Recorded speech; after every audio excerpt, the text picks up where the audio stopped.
Greetings, fellow Poltermasters.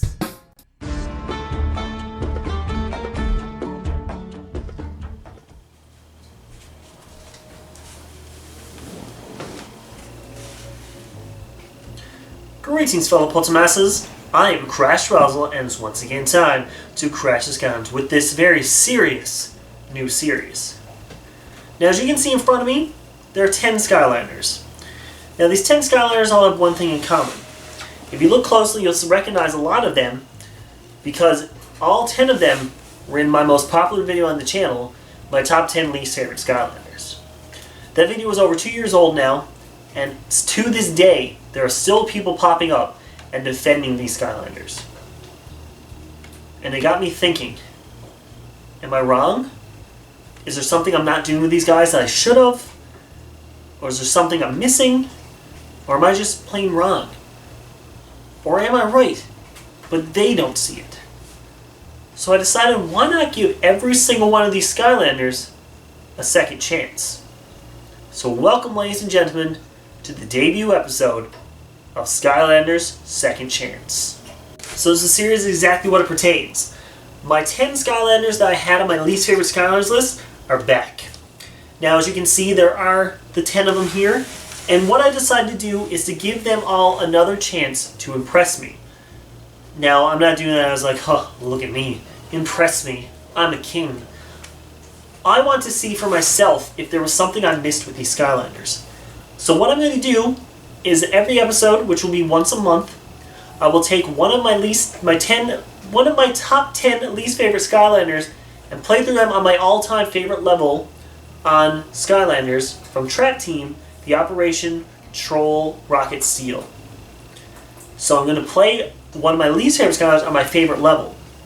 I'll play with them repeatedly and over again until I either find something I like or I just can't play with them anymore because I just can't stand their moveset. But I'll record it, do a little talk about it, and tell you guys how I feel about it. My opinion could change, my opinion couldn't change.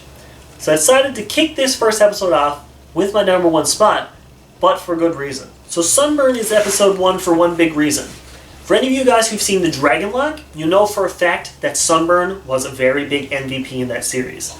Starting off, it was pretty crazy that a Skylander that I didn't enjoy, or I never thought I enjoyed, would end up winning the entire thing. Looking at it now, from that Skylander experience all the way up till now, what did I learn playing as Sunburn? We're about to find out.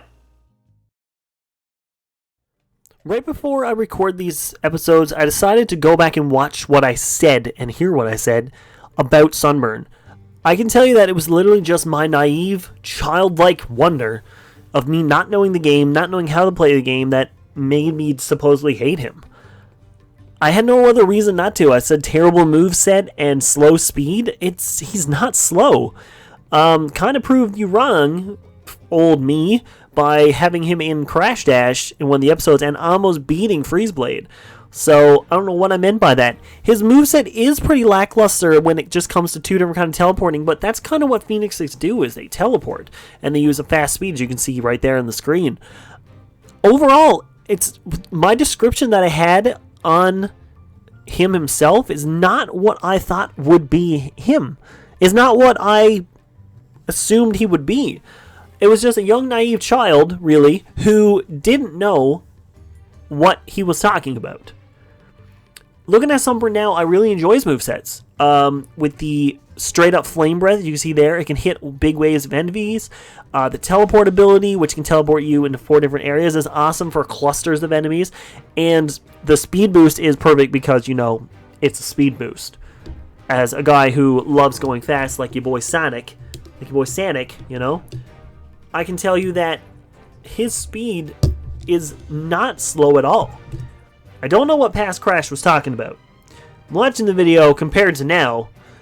It's kind of hard to watch the video. Maybe I should do a reaction to it someday, but seeing what he said and knowing what I know now, especially with Sunburn after the Dragon Lock, changed my whole perspective. He is overall an excellent Skylander. He's fun to play with. He's got a pretty, as I said, I do agree, his design is pretty basic. I agree with Past Crash in that one. He is just a Phoenix. but I would love to see something happen to him in the future games. Overall, I really enjoy Sunburn now. He impressed me, as I said, in the Dragon Lock, and I feel like he's overall a good Skylander. I don't really have much to say about him, because if you guys go watch my Dragon Lock, you'll understand completely why I feel this way about him. Overall, I feel that Sunburn is a very underrated Skylander. That's right, underrated. If you've never played a Sunburn, I say give it a shot, just because you don't know what you're missing. And I don't know what I was missing. I never gave Sunburn the fair chance. And giving him the second chance now opened my eyes to him. And if it wasn't for the Dragon Lock, who knows? Who knows what could have happened with Sunburn? And that might happen with any of the other ones on my top 10 least favorites, because I'll be doing locks that might associate them, and that could change their entire mind. But the whole point of the series is for me to change my mind. So watching Sunburn and playing as Sunburn now completely changed my perspective of him in just one playthrough with the game. Him surviving till the end shocked me. It honestly did. But I think maybe with my skill as I have now versus when I was younger, I think that changes it too. Because when I first started playing Skylanders, I don't think there was no way that I could actually beat the game with just 8 Skylanders, which is what I did with the Dragon Lock. So overall, Sunburn has impressed me again. Sunburn is back in my heart, and I can tell you for a fact that he is not my least favorite Skylander anymore. So overall, I think it's time to appreciate the Phoenix and give it a second chance to rise from his ashes. Sunburn really impressed me in the Dragon Lock, and I must say just playing through him understands why you guys like him so much. Sunburn is an overall favorite when it comes to Skylanders. He's one of the only few Skylanders from Gen 1 who hasn't had a re-release. I think he might be the only one if I'm not mistaken. He's one of those Skylanders that I never realized that was actually good because of my own fault. The fact that I had a mistake with him when I was playing with him, and that was when I first started playing Skylanders, shouldn't ruin an experience from all the way up from then up till now. It's been about 6 years since that experience with Sunburn happened, and he was still my least favorite. I had to let grudges die. That's why Sunburn is now on the good list. That means my top 10 is very wrong. But we'll talk about that at episode 10. So if you guys think you'll enjoy this series, let me know by leaving a like and a comment below. Remember, every month will be one new episode, so it'll be any random Saturday. I might announce it on Twitter if you guys are interested. But I will be playing another one of my least favorite Skylanders. So who could it be? Who could be next? And let me know in the comments what you think of Sunburn, or who you think I should play as next. I mean, I've already decided who I'm going to do in each order and all that, but I'd love to hear you guys' feedback on this matter. So, if you guys enjoyed this, let me know by leaving a like and a comment below. But as always, I bid you farewell.